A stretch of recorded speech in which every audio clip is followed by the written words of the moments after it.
మన జీవితంలో కొన్నిసార్లు అన్యాయం జరుగుతుంది. అంటే మనం ఎంత నీతిగా జీవించినప్పటికీ, ఎంత యథార్థంగా మనం ఉన్నప్పటికీ కూడా కొన్ని సందర్భాలు మనల్ని బాధ పెడతాయి. అలాంటి సమయంలో మన హృదయం ఎంత నొచ్చుకున్నా మనం ఎక్కడ కూడా ధైర్యాన్ని విడవకూడదండి. ఎందుకంటే మనకి మనుషులు అన్యాయం చేయొచ్చు, కానీ మన దేవుడు అన్యాయము చేయడు. ఎప్పటికీ ఆయన అన్యాయం చేసే దేవుడు కాదు. దేవుడు న్యాయస్థుడు. ఆయన సరి అయిన సమయంలోనే మనకి న్యాయం జరిగిస్తారు. కాబట్టి మనుషులు అన్యాయం చేసినా నువ్వు కృంగిపోవద్దు, నొచ్చుకోవద్దు. కానీ మన దేవుడు అన్యాయస్తుడు కాదు అనే నిరీక్షణ కలిగి మనం ఉందామండి. ఈరోజు దేవుడు మన కొరకు సిద్ధపరిచిన ఆయన శ్రేష్టమైన వాగ్దానం చూద్దామండి. యోబు 34వ అధ్యాయము 12వ వచనము.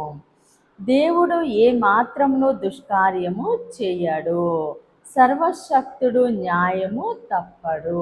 ఆమేన్. దేవుడి రోజు మనతో మాట్లాడుచున్న ఆయన మంచి మాట, సర్వశక్తుడు న్యాయము తప్పడు. ఆమేన్. ఆయన సర్వశక్తి గల దేవుడండి. ఆయన న్యాయము తప్పే దేవుడు కాదు.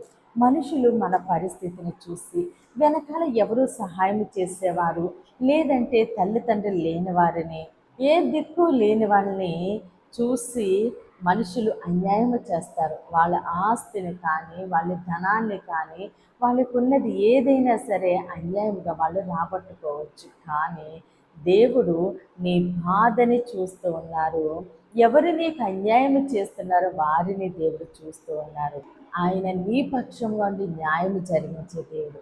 అయ్యో, మనుషులు నన్ను మోసం చేశారు, నాకు అన్యాయం చేశారు, నాకున్నది వాళ్ళు దోచుకున్నారు అని నువ్వు చింతపడవలసింది లేదు. కానీ సర్వశక్తుడు న్యాయము తప్పడు. దేవుడు అన్యాయము చేయట అసంభవము. నా దేవుడు తప్పక నా పక్షంగా న్యాయము జరిగిస్తారు. దేవుడు న్యాయస్థుడు అనే నిరీక్షణ కలిగి నీవు నమ్మిక ఉంచి ఆయన పాదాలు పట్టుకున్నప్పుడు దేవుడు నీ పక్షంగా ఉండి ఆయన అన్ని విషయాలు కూడా న్యాయం జరిగిస్తూ ఉండగా సమస్త ఘనత మహిమ ప్రభావాలు మనము దేవునికే చెల్లిందామని ఈ కొద్ది మాటలు దేవుడు మన వెనుకల్లో దీవించి ఆశీర్వదించునుగాక. ఆమేన్.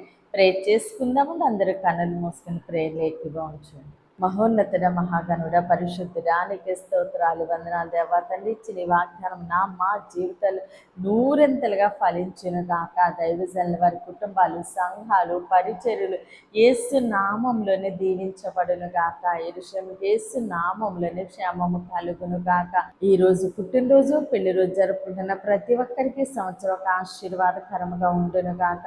దేవుని మాట పరిచర్యలో పాలుభాగస్తులే భారం కలిగి ప్రార్థన చేయుచున్న ప్రతి ఒక్కరిని దేవుడు బహుగా దీవించి ఆశీర్వదించును గాక. అనారోగ్యంతో ఉన్న బిడ్డలకి ఇస్తున్నాంలో సంపూర్ణ స్వస్థత విడుదల కలుగును గాక.